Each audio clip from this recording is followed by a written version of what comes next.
Dr. Smita Brahma, Medical Advisor at Boehringer Ingelheim, and I'm based at Bangalore.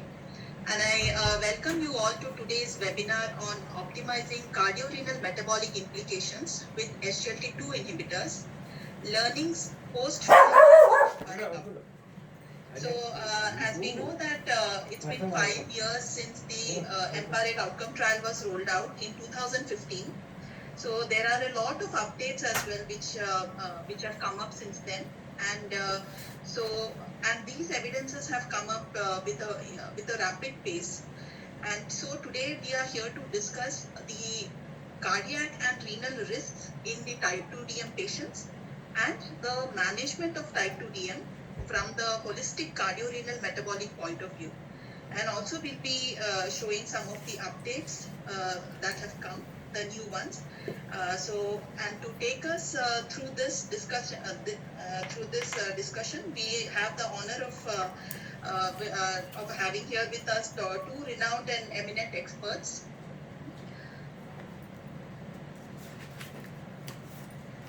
Dr. Sepuri Krishna Mohan sir. So sir is currently the senior consultant endocrinologist at Sepuri Diabetes and Endocrine Center, Kurnool. Sir has also been a part of the ADA, the EASD, and as well as the IDF, and in Europe. And also, sir has been specially trained in diabetic foot surgery from King's College Hospital, London, where he was working under very eminent doctors like Dr. Mike Edmonds and Dr. A.B.M. Foster. And also, sir is the only diabetologist across India to complete the advanced postgraduate course in clinical diabetology from EASD Poland. So I welcome you, sir. It's an absolute honor to have you here with us. Thank you so much, Dr. Smita, for your kind introduction. Thank you so much. Thank you, sir. Thank you. And joining sir today we have Dr. T.R. Raghu, sir, who is the head of the department and senior professor in the Department of Cardiology, Sri Jayadeva Institute of Cardiovascular Sciences and Research, Bangalore. And sir has also got a vast clinical experience, and sir has performed over 39,000 procedures of coronary angiogram since 1990 and more than 8,500 procedures of coronary interventions such as PTCA, stenting, etc. since 1993. And also sir has performed various procedures in congenital heart disease patients. And apart from this, sir has also been the Vice President of Indian College of Cardiology from 2014 to 2017. And sir has also been the member of editorial board at Journal of Indian College of Cardiology. So it's an absolute pleasure to have you here with us, sir. I welcome you on behalf of BI, sir. Thank you. Thank you so much, sir. So before we proceed, I would like to request all our participants to kindly put your questions in the Q&A box, or you can put them in the chat box as well, and we'll take those questions in the end of this presentation. So we'll move ahead.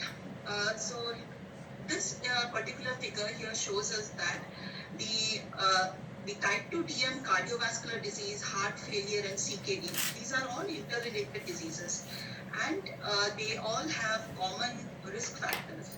So here you can see that the risk factors like diabetes, hypertension, obesity, and dyslipidemia, they ultimately lead to endothelial dysfunction, atherosclerosis, which would then progress to coronary artery disease, MI and stroke, and also will lead to LV remodeling, heart failure, and finally cardiovascular death. This is also accompanied by the renal involvement, which first starts off with microalbuminuria, then macroalbuminuria, chronic kidney disease, and finally end-stage kidney disease. So here, if I may ask Dr. Sepuri, sir, what are the cardiac and renal risk factors usually you see in your clinical practice in such a type 2 DM patients, and how should the screening and diagnosis of such a patient who is asymptomatic? So how can, what are the tests, what are the screening or diagnostic tests that you would perform? Thank you very much, Dr. Smita Brahma, for a wonderful question, and warm greetings to Dr. Raghu sir, So Thank you. this question looks so simple, but this needs an elaborate answer. Okay, to start with, I go methodically first of all, and a very good evening, my colleagues, friends, and professional colleagues. And I would like to call the diabetes mellitus the diabetes lipidus per se, because the lipids are the culprit as well as the metabolic parameters. And if I want to say it in length, like this is diabetes mellitus is nothing but it's a cardio-renal and diabeto metabolic renal syndrome. That's what I feel. And the cardiovascular risk factors associated with T2DM, generally we see in our clinical practices. Like I would like to start with the race and ethnicity, because the Asian population is at more risk of developing, and that too the South Asian population is at more risk of developing either the coronary artery disease or the cardiovascular disease or the atherosclerotic cardiovascular disease.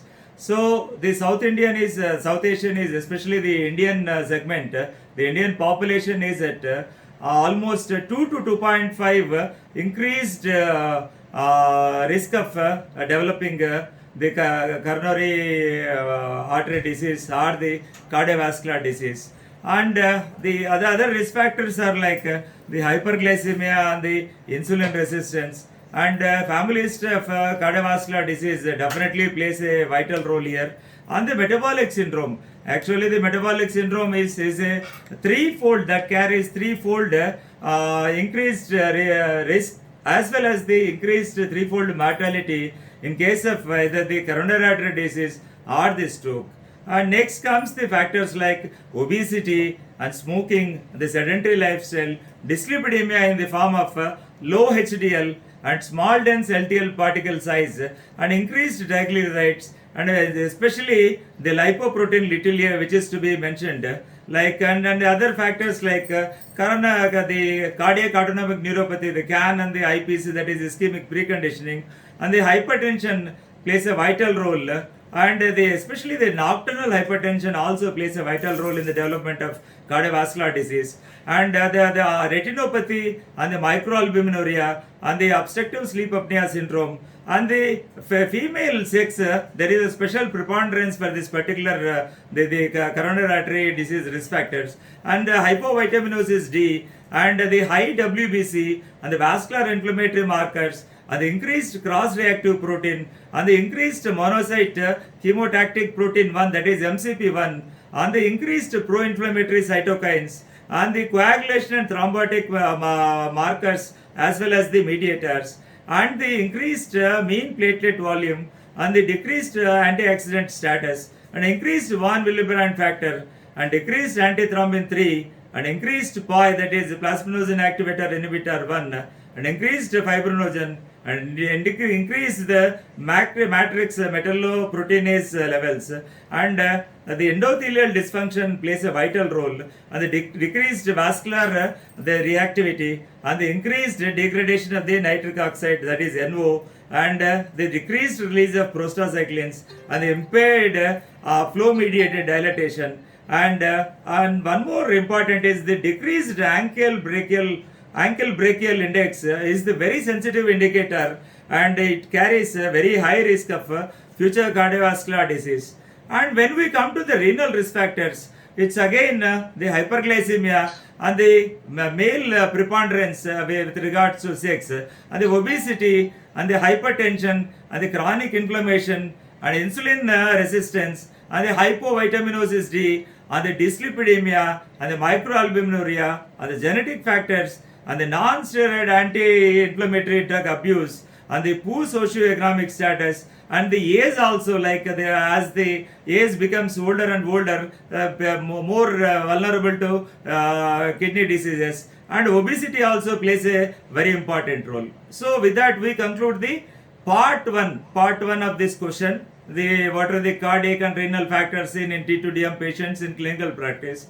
Now coming to the second aspect of the question, how should the screening and diagnosis of a patient with asymptomatic CAD and PAD and incipient heart failure be done? That's the screening and diagnosis of asymptomatic CAD. And first of all, I would like to say, we commonly see a silent CAD or silent myocardial infarction in diabetes, which is very, very common. And every asymptomatic CAD patient must be screened for diabetes, hypertension, dyslipidemia, obesity, and the family history of CAD, the smoking, the sedentary lifestyle, and again the hypovitaminosis D. And the microalbuminuria is a sensitive indicator of the asymptomatic CAD, and the erectile dysfunction also. And the duration of diabetes is most important in these cases. See, we call young diabetics, that is less than the duration of 5 years of diabetes, the onset of diabetes, we call them young diabetics.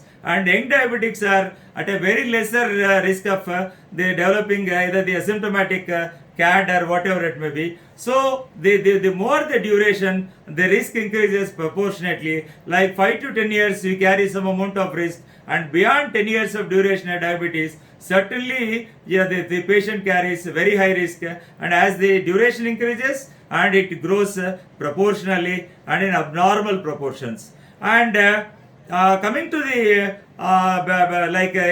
examination part and all, the electrocardiogram plays a vital role, and we need to take a resting electrocardiogram as well as an exercise electrocardiogram, and the fasting and the non-fasting lipid profile, and the microalbumin must be screened and followed by the 2D echo and the treadmill test if it is indicated by a cardiologist. And the coronary artery calcium scoring, nowadays it's playing a vital role. And one more thing with regards to coronary artery calcium scoring, it is a sensitive indicator, but we cannot go alone with calcium CACs only. But once the patient is not on statins, you get the exact the coronary artery calcium score. But once you start the patient on statin, the statins tend to rise the coronary artery calcium, and the score alters, and we get a confused scenario. And next comes the CCT, that is coronary CT angiography, and the cardiac MRI, and the PET MRI, and we certain in the latest investigations like SPECT and the CT, PET CT, and then the troponin I has to be screened, and the cardiac enzymes like CKMB has to be, and the final I think it would be like the coronary angiogram, if suggested by the interventional cardiologist like our Raghu sir. And what exactly the American Diabetes Association 2019 guidelines say about this, the screening pattern of the asymptomatic CAD. That says they consider testing if only signs and symptoms of vascular disease of the ECG abnormalities are traced. That is number one. Number two is age, and next is the prior history of CAD, the CAD risk factors, and the LDL more than 100 milligrams per deciliter, and the hypertension and family history of CAD, smoking and obesity. And screening of asymptomatic diabetics is not recommended, including the coronary artery calcium scoring also by the American Diabetes Association 2019 recommendations, due to two factors. That is, one is it is not cost effectiveness, and second is radiation hazards. And according to that, the CACs, that is coronary artery calcium score, it is the level of evidence is 2A. And the use of PCE, that is pooled cohort equations, that has got the evidence of class 1, that is class 1, and the CACs has got class 2A. So the use of PCE is more appropriate when compared to the CACs. And the CAC scoring is if it is less than 100, it is almost negligible. 100 to 399 you need to consider, and above anything above CACs of 400, it is highly inducible ischemia, especially in females. And the ADA recommendations with regards to the cardiovascular screening, it says then asymptomatic diabetics, routine screening of CAD is not recommended, as it does not improve the outcomes as long as the atherosclerotic cardiovascular disease risk factors are treated. This is level A evidence. Level of recommendation is A, that is the topmost level of evidence, that is A. And ABC, again I tell you, ABC must be properly addressed. A means A1C, B is blood pressure, and C is cholesterol. As long as they are properly addressed, you don't have a problem at all. And the risk factor assessment and the treatment for to start treatment is got the class 1 evidence, and the calcium the coronary artery calcium score carries 2A the level of evidence. On the glycosylated hemoglobin or the HbA1c has got the level of evidence is class 2B, and the carotid intimal medial thickness is class 3, and routine functional testing is also has got the recommendation of class 3. So they are much inferior when you take this level of evidence or the class of recommendation in view. And the Framingham risk score, we have to make a mention of it way back in 2012, and it says half of the women and a third of men with diabetes did not reach the previous more than 20-year cardiovascular risk is equivalent status. And I would like to put a word about MESA, which is 2011. MESA is nothing but MESA, that is the multiple ethnic study of the atherosclerosis, which shows that 38% of the diabetes mellitus patients had no coronary artery calcium at all, and the absence of coronary artery calcium was associated with less than 1% of the coronary heart disease events. So 90% of the CVD, that is cardiovascular disease, is associated with the peripheral vascular disease or the PAD, that is peripheral arterial disease. So we have to keep this particular PVD or PAD in view, and this is because of the marked heterogeneity in the risk among the persons with diabetes mellitus. And I would like to say one point at this particular juncture: not all diabetic patients were created equal with regards to cardiovascular risk. Then how to discriminate the risk? That is a $1 million question. So I would like to put it in this way, until the future data becomes available to us, we ought to face the situation called the innocent prisoner's dilemma, free with suspicion of guilt or jailed with while innocent. Is it better to expose our patients to unnecessary cardiovascular risk by not treating, or to unnecessary risk associated with interventions, that is treat the patient all? And one more thing I would like to say in this particular this thing: all the time we believed in one single sentence that type 2 diabetes mellitus is all the time coronary equivalent, because this came into vogue by Professor Hafner and et al. In 1998, and they said diabetes is coronary equivalent, and we blindly followed it until the coronary CT angiography proved that diabetes mellitus is not coronary equivalent anymore if treated properly with all the meticulous modalities. It's a multi-pronged approach, like maintaining absolute euglycemia and incorporating the RAS blockers like the angiotensin converting enzyme inhibitors or the angiotensin receptor blockers or the statins to treat all the risk factors thoroughly. That is again ABC. They must be meticulously evaluated, and based on the Hafner's study and NCEP, that is National Cholesterol Education Program, ATP3, that is Adult Treatment Panel 3, also in 2001 said all individuals with diabetes mellitus have to be considered as coronary heart disease risk equivalent. And coming to the probably the last part we have come on the screening and diagnosis of the peripheral arterial disease or the peripheral vascular disease, PAD or PVD, and it depends mainly on the duration of the diabetes. It is the longer the duration of the diabetes, the more incidence the patient develops the peripheral vascular disease or the peripheral arterial disease.